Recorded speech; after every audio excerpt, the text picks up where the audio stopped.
வாங்க நாட்டுக்கோழி சிக்கன் குழம்பு வச்சிருவோமா? இங்கே பாருங்களேன், அழகாக கழுவிடணும்.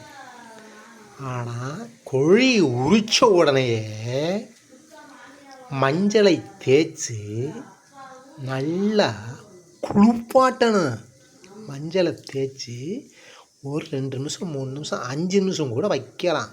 வச்சு குளிப்பாட்டணும். அப்போனா தான் அதோட கிருமிகள் விலகும். வாங்க சிக்கன் குழம்பு வைக்கலாம். முதல்ல தக்காளியை கொஞ்சம் வெட்டி வச்சுக்கணும். சரியா? தாளிக்கணும். சரியா? வாங்க முதல்ல பார்க்கலாம். குழம்பு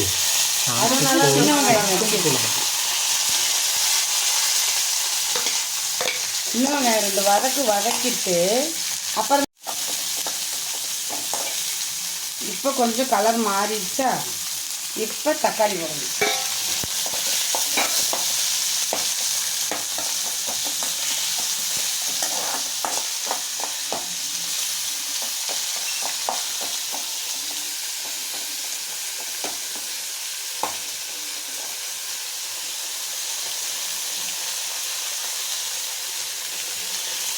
கொஞ்சம் வதக்கிக்கிறணும்.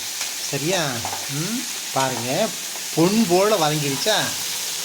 பொன் போல் வதங்கிருக்கு பாருங்கள். அடுத்து நாட்டுக்கோழி கழுவி வச்சுருக்கு மஞ்சத்தூள் போட்டு கழுவி வச்சுருக்கு. வதங்குற அளவுக்கு நல்லா சரியா? அதுக்குன்னு கறியிடக்கூடாது. பாருங்கள், வதங்கணும். இது நல்லா வெந்துருச்சு. அதுக்கப்புறம் இஞ்சி போட்டு போடணும். மிளகுத்தூள் நாட்டுக்கோழி மிளகு போடுறோமோ இதான் 3/4 ஸ்பூன் போட்டுருக்கோம். 2 ஸ்பூன் அளவு அப்போ தான் ருசி கொடுக்கும். இது 1/4 கிலோ கறி. சரிங்களா? சோம்புத்தூள் கொஞ்சம் உண்டனா போடணும். 2 ஸ்பூன் அளவு 1 ஸ்பூன். சீரகத்தூள் ஒரு 3/4 ஸ்பூன் போட்டாங்க. சீரகம் தேவைப்படாது. கலர் மாறி இருக்கா? கறியும் கலர் மாறி. கொஞ்சம் போல் மஞ்சத்தூள் பாருங்க. ஒரு 1/4 ஸ்பூன் கலர் மாறிட்டு பாருங்க.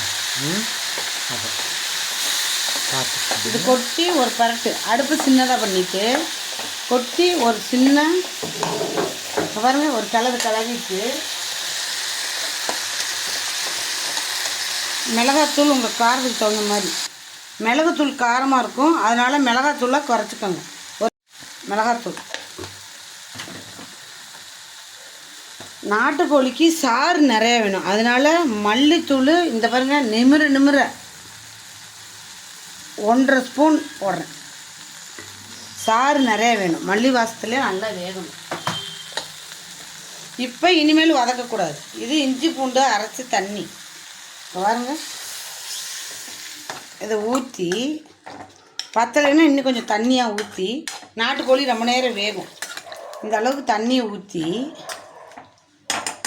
அடுப்பு நேர் பண்ணிவிட்டு அப்படியே மூடி வச்சிடணும். கறி வேகிற வரை.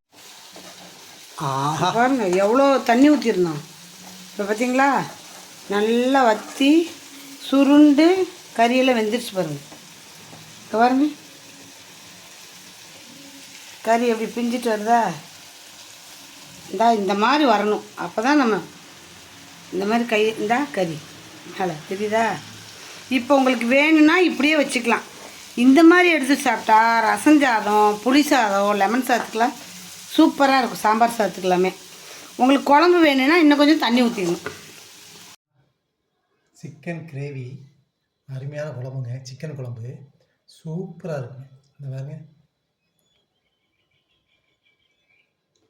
ஆஹா,